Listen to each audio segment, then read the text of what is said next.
Sabe, existe uma promessa tão antiga que ela parece ecoar através dos séculos. É como um fio de ouro que vai costurando toda a narrativa bíblica, sabe? Começa com uma pessoa só, mas vai se expandindo até abraçar a história inteira. Então, o que a gente vai fazer hoje é justamente isso: seguir esse fio e ver onde ele vai. Então, o nosso roteiro vai ser basicamente este aqui. A gente começa vendo como essa aliança surgiu lá atrás. Depois, como ela foi sendo lembrada e aprofundada pelos profetas. Em seguida, a gente vai ver como a coisa toda se torna mais pessoal, com a ideia de um pastor para um povo. E por fim, a gente tenta amarrar tudo e entender qual era o grande propósito disso tudo. Certo, então vamos lá. Nossa primeira parada é lá no mundo antigo. Imagina só, um cenário de desertos, de grandes promessas, onde uma única conversa, uma aliança, dá o pontapé inicial numa história que, de verdade, ia mudar tudo. E aqui está a faísca, aquele momento que começa tudo. Uma frase, dita para Abraão, que é tão simples, mas ao mesmo tempo tão profunda. Eu serei a ti por Deus. É isso, essa é a base. A afirmação de que desde o comecinho o plano era esse: ter um Deus para um povo. Quase como uma âncora no meio de um mundo de incertezas. Mas olha, é super importante a gente entender uma coisa. Quando se fala em aliança aqui, não é um contrato, sabe, com um monte de cláusulas, letras miúdas, nada disso. Pensa mais como um voto, tipo num casamento. É uma promessa de relacionamento, perpétua. Um compromisso de lealdade, de cuidado, que define a identidade, sabe? E olha só que legal isso aqui. Dá para ver como aquele fio de ouro vai atravessando a história. A promessa não fica lá esquecida em Gênesis, não. Ela viaja no tempo. Ela é reafirmada lá na frente pelos profetas, ganha novas cores, novos contornos e, como a gente vai ver, ela vai encontrar o destino final dela lá no último livro da Bíblia.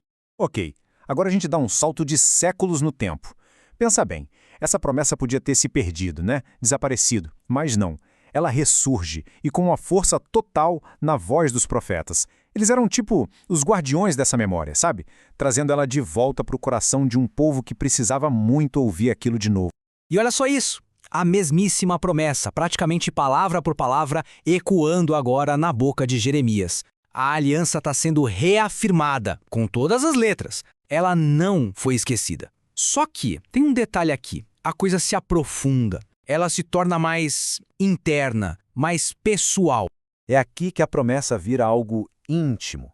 Os profetas chegam a falar de uma espécie de cirurgia espiritual. É como se a aliança não fosse mais ser gravada em tábuas de pedra, mas dentro da própria pessoa.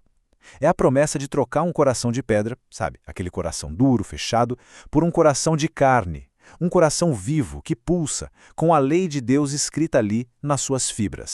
Beleza, mas isso levanta uma questão bem importante, né? Se essa aliança é uma coisa interna, como é que a gente vê isso na prática? Quais seriam os sinais de que essa promessa tão antiga ainda está ativa nos dias de hoje?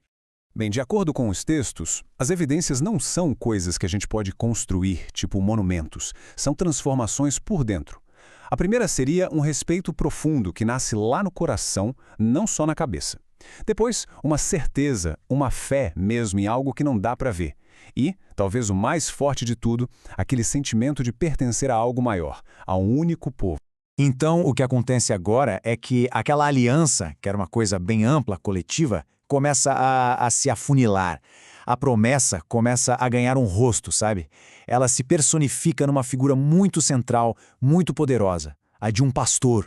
O profeta Ezequiel, ele usa uma imagem que é, nossa, muito poderosa para um povo que se sentia completamente perdido, fragmentado. Ele pinta um quadro de um futuro onde todo esse rebanho, que estava espalhado, seria finalmente reunido. Todos juntos, seguros, sob o cuidado de um só pastor. E aqui está o ponto-chave. O texto diz o nome, o meu servo Davi. A grande sacada aqui é que isso não é entendido como se o próprio rei Davi, o de carne e osso, fosse voltar. Não. É mais como um protótipo, um modelo que aponta para um líder futuro que viria da linhagem dele, que é Jesus, o bom pastor. E o que exatamente significa apacentar? Porque é bem mais do que só liderar, mostrar o caminho. Significa um trabalho de dedicação total. É proteger dos perigos, é cuidar, é disciplinar, mas com amor, e prover tudo o que o rebanho precisa. É basicamente um retrato do cuidado mais íntimo e completo que esse pastor teria pelo seu povo.